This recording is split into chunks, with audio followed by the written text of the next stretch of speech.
Hello दोस्तों, नमस्कार। कैसे हम बात करने वाले हैं इस वीडियो में अमेरिका का जो चीन पे कमेंट था उसके बारे में। यानी अमेरिका के राष्ट्रपति डोनाल्ड ट्रंप ने हाल ही में एक इंटरव्यू में दावा किया है कि चीनी राष्ट्रपति शी जिनपिंग ने उन्हें यह भरोसा दिया कि जब तक ट्रंप राष्ट्रपति रहेंगे तब तक चीन जो है ताइवान पे हमला नहीं करेगा। ट्रंप ने कहा कि शी जिनपिंग ने उनसे यह भी बात कही और उनसे उनका स्वागत भी किया।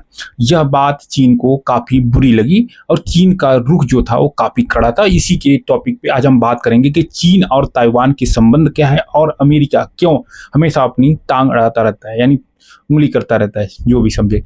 ताइवान को अपना अंदरूनी और अविभाज्य हिस्सा बताते हुए चीन ने कहा कि ताइवान मुद्दा पूरी तरह से चीन का आंतरिक मामला है और इसका समाधान चीन की जनता करेगी। चीन ने कहा कि वह किसी भी व्यक्ति या ताकत को ताइवान को चीन से अलग करने की अनुमति नहीं दे सकती। चीन की तरफ से यह भी साफ कहा गया कि ताइवान का मुद्दा विदेशी हस्तक्षेप का मामला नहीं है और यह शांतिपूर्ण एकीकरण और की कोशिश करेगा, लेकिन जरूरत पड़े तो बल का प्रयोग भी करेगा।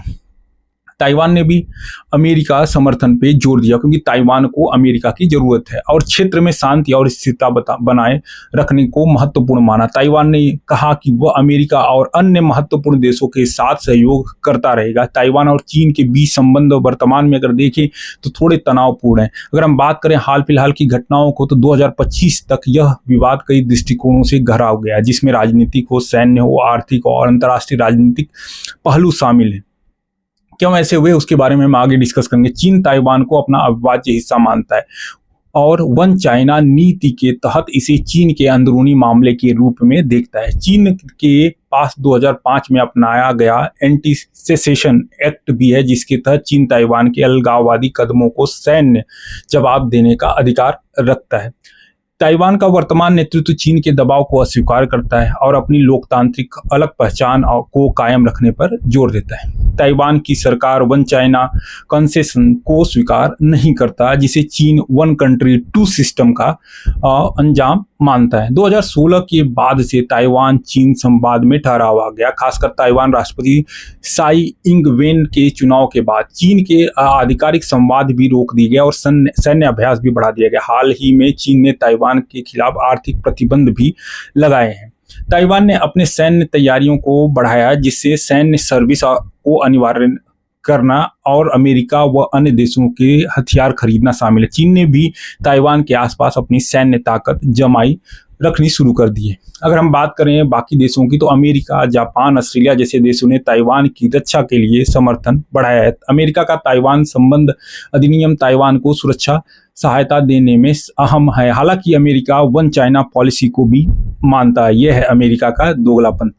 ताइवान और चीन के बीच आर्थिक संबंध भी पेचीदा है। चीन ने कुछ वस्तुओं पर टैरिफ बढ़ा दी, जिससे व्यापार प्रभावित हुआ। फिर भी दोनों के बीच कुछ व्यापारिक संवाद अभी भी चल रहे हैं।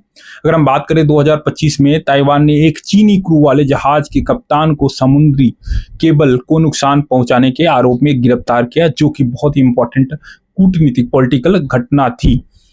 पूरे इलाके में सैन्य गतिविधियां बढ़ी, जिससे युद्ध की आशंका भी बढ़ी।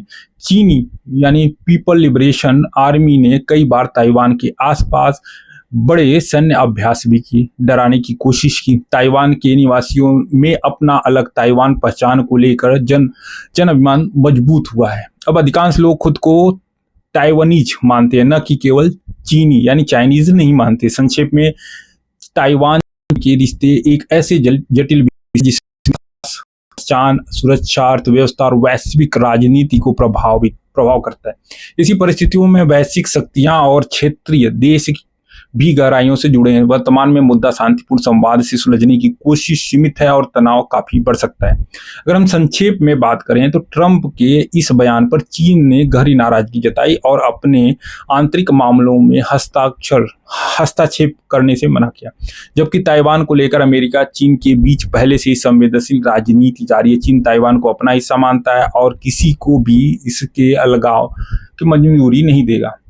इस मसले के कारण अमेरिका चीन के संबंधों में भी तनाव की संभावना है, क्योंकि ताइवान आज भी एक अंतर्राष्ट्रीय राजनीतिक विवाद का केंद्र बना रहा है। अगर हम बात करें चाइना और ताइवान के बीच समस्या का हिस्ट्री के बारे में बात करें कि प्रॉब्लम एक्चुअल में हुआ क्यों था और क्या ऐसे रीजन थे, तो अगर ऐतिहासिक पृष्ठभूमि को देखें तो 1949 में चीन का गृह युद्ध खत्म हुआ। चीन के राष्ट्रीयवादी पार्टी यानी कुओमिंटांग को कम्युनिस्ट पार्टी ऑफ चाइना से हार का सामना करना पड़ा।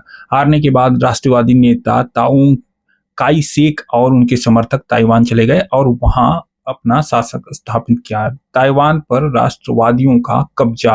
राष्ट्रवादियों ने ताइवान को अपनी सरकार का केंद्र बनाया और इसे चीन का वैध प्रतिनिधि माना। वे खुद को चीन का असली उत्तराधिकारी मानते हैं।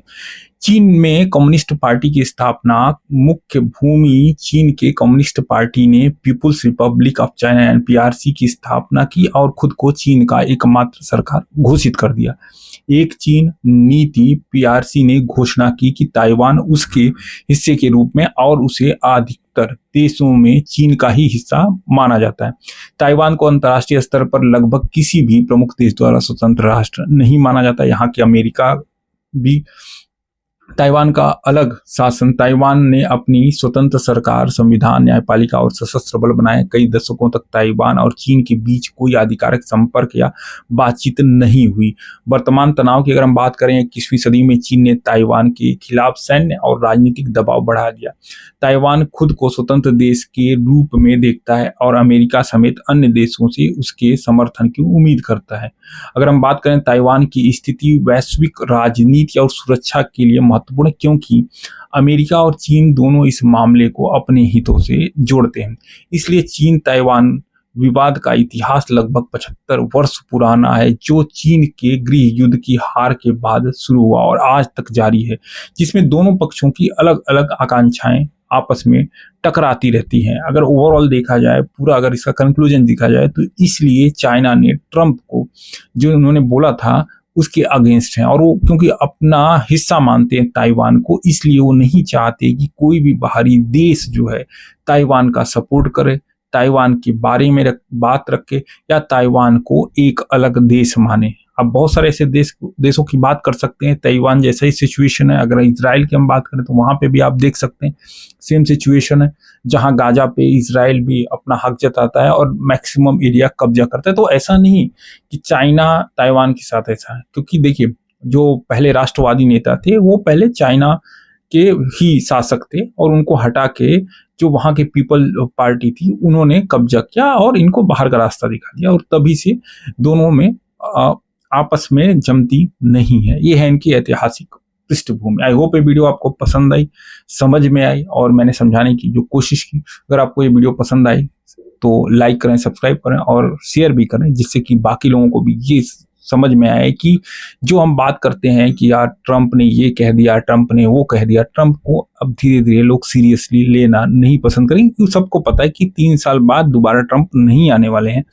तो आप ऐसे आदमी को सीरियस क्यों लोगे? बस झेल लोगे। 3 साल में जितना बुरा कर सकते हैं करेंगे, चाहे इंडिया पे टैरिफ लगा दें या कनाडा पे लगा दें, चाइना पे लगा दें, हर देश पे लगा दें, कोई फर्क नहीं पड़ने वाला, क्योंकि आपको पता है 3 साल बाद चीजें बदल जाएंगी।